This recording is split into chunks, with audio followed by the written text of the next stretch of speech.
अरविंद केजरीवाल पर क्या कुछ कहिएगा, बैठक को लेकर उनके नेता? चलिए, हर स्टेट का विषय है और निश्चित रूप से अब अरविंद केजरीवाल जी भी 370 में सपोर्ट कर दिए थे, तो उस वक्त तो उन्होंने किसी से नहीं पूछा था। पप्पू यादव को महागठबंधन की बैठक में क्यों नहीं बुलाया गया, उसको लेकर वो क्या कुछ कह रहे हैं, और साथ ही आज 48 साल इमरजेंसी का हुआ और अरविंद केजरीवाल को भी लेकर कुछ सवाल का जवाब दे रहे थे। अभी सुनेंगे तमाम बातें इस वीडियो के जरिए। बिहार में देखा गया पिछले 7-8 वर्षों से विपक्ष की भूमिका में रहे, हर मुद्दे को ज्वलंत तरीके से उठाया, पीड़ितों के बीच रहे। आज जब विपक्षी एकता की बात हो रही है तो पप्पू यादव को क्यों किनारा रखा है? भैया, कोई किनारा और अलग थलग हम लोग नहीं हैं। एक पटना का रास्ता आता है बेगूसराय हो गया और दूसरा रास्ता आता है मुजफ्फरपुर। हर आदमी का गोल एक ही है और वो है इस देश के नफरत को ख़त्म करना, इस देश के संविधान और उस संस्कृति को बचाना, इस देश के मूल्य जो सारी संस्थाएं, सारा इतिहास मिट रहा है उसको बचाना, और आने वाले फ्यूचर में जो देश के 92-93% जो लोग हैं, जो खेतिहर हैं, बटेदार हैं, मजदूर हैं, गरीब है, बेरोज़गार है, महिलाएं हैं, किसान है, जो मिडिल क्लास है, जो काश्तकार है, छोटी छोटी दुकान है, उस पर जो हमला है, और सारी चीज़ें कंप्लीट आरएसएस, बीजेपी और पूंजीपतियों के हाथ में देने की जो चीज़ें हैं, नौकरी पेशा को ख़त्म करना, यूपीएससी बीपीएससी जैसी संस्थाएं को ख़त्म करना, सारी डेमोक्रेसी जिसको बाबा साहब अम्बेडकर ने संविधान के मुताबिक हर तरह के चीज़ों को, विधायपालिका, न्यायपालिका, कार्यपालिका और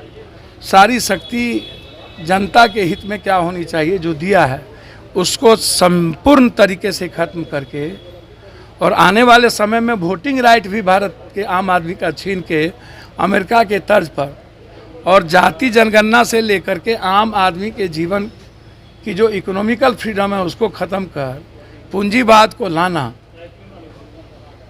और देश कंप्लीट रूप से एनआरकी की ओर ले जाना, उसको पहले सेव करने की ज़रूरत है। पहले पप्पू यादव के लिए ये मुद्दा नहीं है कि हमको विपक्ष ने क्यों नहीं बुलाया, विपक्ष ने क्यों नहीं कहा।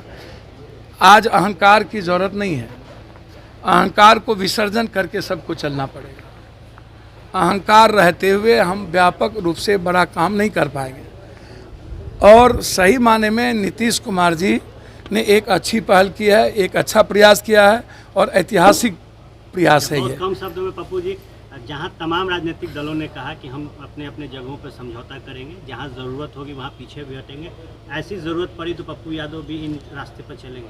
सर, एक बात पहले समझिए, मैंने पहले भी कहा, और कांग्रेस भी पीछे हटेगी क्षेत्र में, और कांग्रेस कश्मीर से कन्याकुमारी, उत्तर से दक्षिण, पूरब से पश्चिम, कांग्रेस की वैल्यू बीजेपी को हराने में कितनी महत्वपूर्ण है, यह भी क्षेत्रीय पार्टी को समझने की ज़रूरत है, और समझा भी है। और मुझको लगता है कांग्रेस विचारधारा और कांग्रेस नेतृत्व, जिसको समझने का भी प्रयास सभी लोगों ने किया है। हम आज एक ही एजेंडे पर बात करना चाहिए लोगों को कि 2024 में एक व्यक्ति ने जिस तरीके से 9 सालों के अंदर देश के संविधान को दरकिनार किया है, और देश के वसुधैव कुटुंबकम के प्रेम के रास्ते को ख़त्म कर हिटलर या अन्य ऐसे रास्ते को चुना है जो कंप्लीट रूप से रक्त रंजित, रक्तपात और समाज में सभी तरह के रिश्तों को ख़त्म करके आदमी को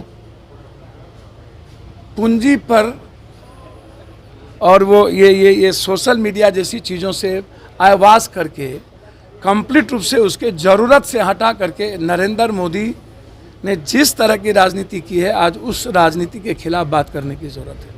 हम सिर्फ इतना कहेंगे कि पप्पू यादव को बुलाए ना बुलाए, नीतीश कुमार जी को बिहार में अब ये तय कर लेना चाहिए, जिनको जहाँ जिसकी शक्ति है, छोटी बड़ी सीपीआई, सीपीएम, माले या जो उनके गठबंधन में हैं, और जिनको वो अच्छा समझते हैं महागठबंधन, निश्चित रूप से पहली शुरुआत सीट की नीतीश कुमार के मन में ही जो एक बड़ा काम किया है, और जिसकी पर्सनैलिटी इस बैठक के बाद देश में पुनः एक बार जेपी, कर्पूरी, लोहिया के बाद और जब से एक नए इतिहास बने, एक नई शुरुआत उन्होंने जो की और 18 दलों को बैठाने का जो प्रयास उनका था, अलग अलग विचारधाराओं के बाद उन्होंने जिस दल के सारे नेताओं को एक जगह बैठाया, यही अपने आप में एक ऐतिहासिक क्षण है। प्रयास जारी है, 12 फिर हो सकता है आगे। मुझे लगता है कि अब कोई मुद्दा नहीं बचा है पीएम का, कोई मुद्दा नहीं बचा है ज़्यादा सीटिंग का। मुद्दा यह बचा है कि हम कॉमन एजेंडे के साथ और जो जहां क्षेत्रीय पार्टी और व्यक्ति मजबूत है उसको सम्मान देते हुए इस देश में एक हिटलर शाही को कैसे ख़त्म किया। आज 48 साल हुआ है संपूर्ण क्रांति। जयप्रकाश नारायण जी पर क्या कहेगा? 1975 में इमरजेंसी लगी। देखिए, जयप्रकाश नारायण जी समय काल पात्र के अनुसार कई सारी चीज़ें आई। बीपी सिंह कहीं थे, फिर बफोर्स के सवालों को लेकर के आए, जबकि उस पर कोई मुद्दा आज तक नहीं बनी। उसी तरह अन्ना हजारे भी आए, वो पूंजीवाद के हाथ में खेलते हुए चले गए, मुद्दा कुछ नहीं बचा। क्या हो गया? कई सारे लोकपाल था, कई सारी चीज़ें थी, वो मुद्दे ख़त्म हो गए। जब जेपी आए थे तब एक बड़ा मुद्दा था भ्रष्टाचार का, और भ्रष्टाचार के साथ साथ एक स्वच्छ नेतृत्व देने की बात आई। एक कॉमन कॉज को लेकर के हिंदुस्तान में उन्होंने एक व्यापक लड़ाई लड़ी। आज एक नफरत के खिलाफ व्यापक लड़ाई लड़ने की ज़रूरत है। उसमें राहुल गांधी ने 5000 से ऊपर पदयात्रा उन्होंने की, जेपी ने भी एक बड़ी क्रांति की थी। आज राहुल गांधी जी एक पदयात्रा करके निश्चित रूप से एक बड़े संघर्ष को जन्म दिया है। तो समय काल पात्र के अनुसार विचार भी, चीज़ें भी, मुद्दे भी बदलते रहते हैं। मुझको लगता है कि जेपी सीखने का एक इंस्टीट्यूशन है।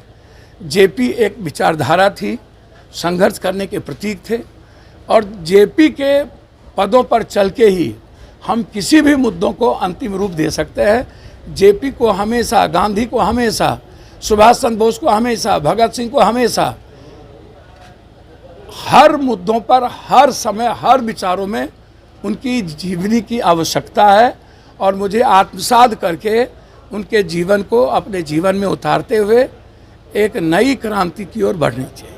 अरविंद केजरीवाल पर क्या कुछ कहिएगा? बैठक को लेकर उनके नेता चलिए, हर दल में, हर जगह जी, हर स्टेट में अपनी अपनी कोई ना कोई बातें होती है। निश्चित रूप से कोर्ट के निर्णय को जिस तरीके से कुछ घंटे के अंदर ही केंद्र सरकार ने एक हिटलर और चंगेज खां की तरह डेमोक्रेसी और लोकतंत्र में जिनका सम्मान सर्वोच्च है, बिना किसी चीज़ों को खत्म कर देना, वह एक विषय है, वह स्टेट का विषय है। और निश्चित रूप से अब अरविंद केजरीवाल जी भी 370 में सपोर्ट कर दिए थे, तो उस वक्त तो उन्होंने किसी से नहीं पूछा था। आज दिल्ली में एक बड़े व्यापक विचारधारा की बात है। निश्चित रूप से उसमें सबने स्वीकार किया है कि लोकतंत्र की ये हत्या है, संविधान की हत्या है, और सर्वोच्च न्यायालय के सम्मान पर एक बड़ा ठेस है। तो उसमें तो सभी दल ने स्वीकार किया है, लेकिन सभी दलों की अलग अलग विचारधारा अलग अलग स्टेट में है। उसको उस एजेंडे से आज नहीं देखा जा सकता है। आज बैठक हुई थी 2024 के एजेंडे के लिए, ना कि दिल्ली के एजेंडे के लिए। इसीलिए अरविंद जी भी इस बात से, और सब लोग सहमत हुए हैं इस बात को लेकर के। आगे इस पर चर्चा हो रही है, आगे और भी व्यापक चर्चा होगी। Thank you.